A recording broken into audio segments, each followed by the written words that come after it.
Janet was embarrassed and quietly sat back, marveling at the situation. She, and everyone she went to school with, knew the story well.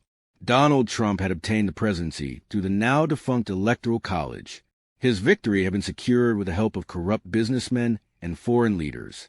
The deranged dictator had surrounded himself with military men, destroyed ties with friendly nations, and then dragged the USA into a crisis. Under his brief reign, white supremacy and division became normalized.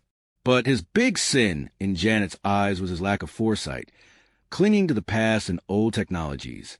He wanted to take the nation backward into the old world of fossil fuels and unregulated destruction of the environment. He fought the government's safeguards that protected the Union from people exactly like him. Scandals and corruption became commonplace as the delusional reality television star dragged the world into his twisted game show. Then, the FBI finally uncovered evidence of a real estate laundering scam that even he couldn't wiggle out of. When he got word that his sons were being arrested, he became unhinged. He began running to the halls of the White House, firing everyone in his path, screaming incoherent orders, finally barricaded himself in his private residency.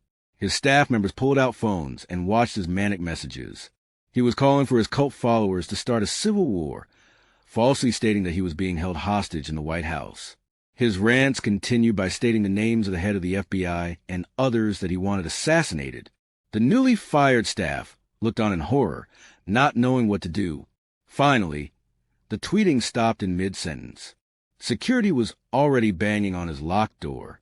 Permission was given by the vice president to break down the door. That was when they found him lying across his bed, unresponsive, dead of cardiac arrest.